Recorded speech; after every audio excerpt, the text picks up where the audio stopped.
Okay, let's dive right into this. Welcome to The Explainer. Today, we're setting out to decode one of sci-fi's most misunderstood, hotly debated, and honestly, absolutely brilliant masterpieces. I'm talking, of course, about the 2001 cult classic, Donnie Darko. Whether you've seen it once and just kind of scratched your head, or you're a longtime fan trying to piece together the nuts and bolts of its bizarre universe, this explainer is designed to give you a clear, structured understanding of exactly what goes down. We're going to look at the behind-the-scenes struggles, the actual mechanics of its time travel, and the hidden lore that ties the whole shebang together. But before we get into the heavy sci-fi mechanics, we really have to address a massive curiosity gap. Like, how exactly did a film that practically nobody saw in theaters, a movie that was actually considered a total financial flop when it first came out, transform into such a defining cultural touchstone? The juxtaposition of its initial theatrical failure against its massive legacy is truly incredible. To really get this movie, you first have to understand the turbulent world it was born into. Part 1, An Unlikely Cult Phenomenon. The story of Donnie Darko's release is basically a journey from total obscurity to absolute triumph. Just think about this number for a second. $517,375. That was the dismal initial box office gross for the film's entire U.S. theatrical run. Barely $500,000. So why was it so low? Well, the timing literally couldn't have been worse.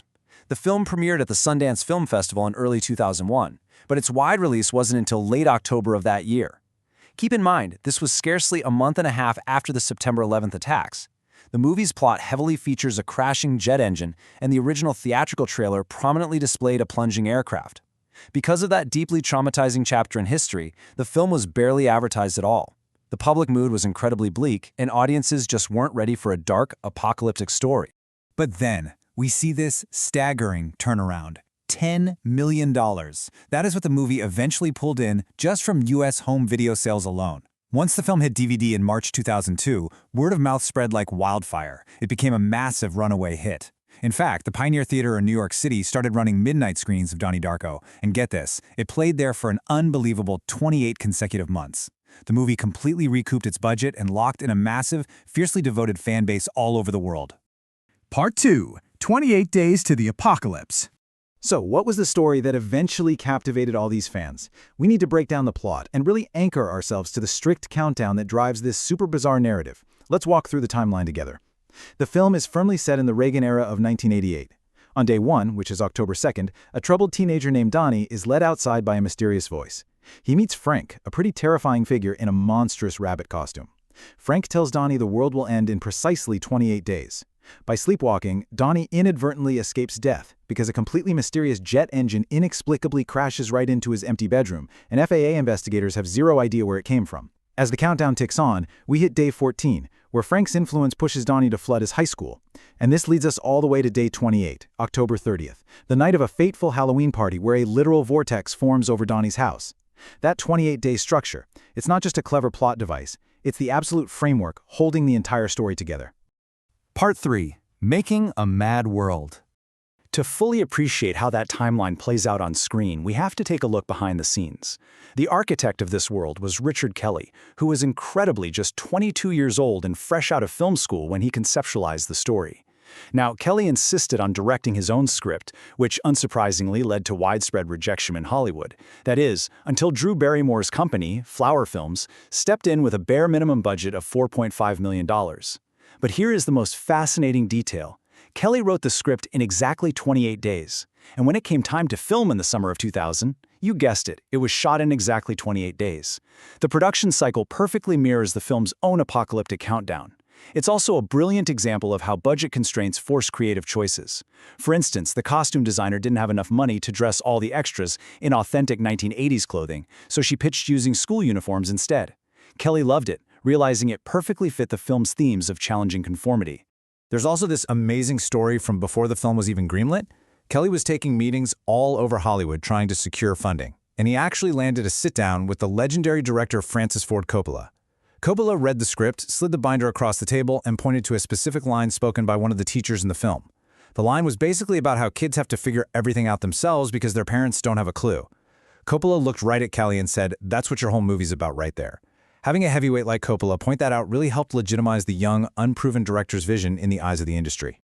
Part 4, The Director's Cut. Now, if you watched the original 2001 release and felt utterly lost, trust me, you are not alone. To truly understand the dense lore and the actual mechanics of the universe, we really have to look past that initial theatrical run. The 2001 release was deliberately cut down to be highly ambiguous. Kelly and his producers actually fought to ensure there wasn't just one simple answer handed to the audience. But by 2004, driven by massive fan demand, Kelly released the director's cut, and this was a game changer. It added 20 crucial minutes of extra footage and altered the soundtrack, like swapping out Echo and the Bunnymen for INXS in the opening scene. But most importantly, it visually integrated pages from the fictional in-universe book, The Philosophy of Time Travel, written by the character Roberta Sparrow. The director's cut finally provided fans with the concrete, definitive rules of how this universe operates. Part 5. The Rules of Time Travel. All right, this is what you've been waiting for. We're going to break down the grand explanation and the actual mechanics derived straight from that in-universe book to finally demystify the ending of the film. First up, we must understand the setting. The book reveals that almost the entire movie does not take place in the real world. It actually takes place in a tangent universe. What's that? Well, it's an unstable, exact duplicate of the primary universe. But there's a frightening catch here. This tangent universe is doomed. It will completely collapse into a black hole in precisely 28 days, destroying everything, including the primary universe connected to it.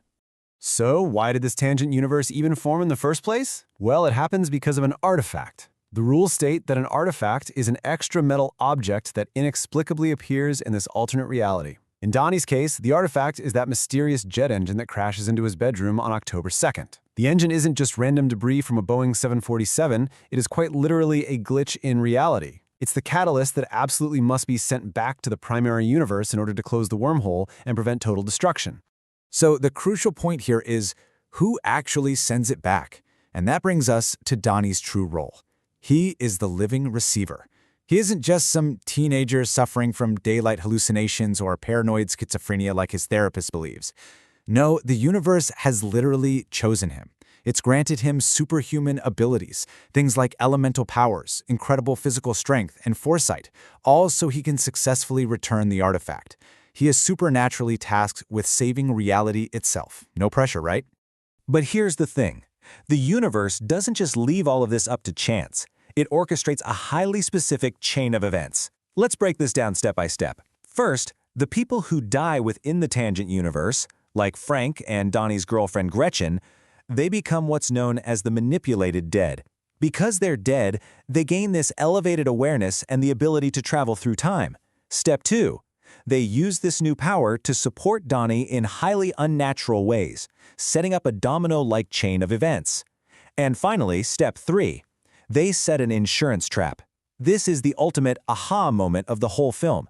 Gretchen had to be run over, and Donnie had to shoot Frank so that Donnie would be emotionally devastated enough, with nowhere else left to go, to drive up to the ridge and use his powers to rip the jet engine off his mother's plane, sending it back in time.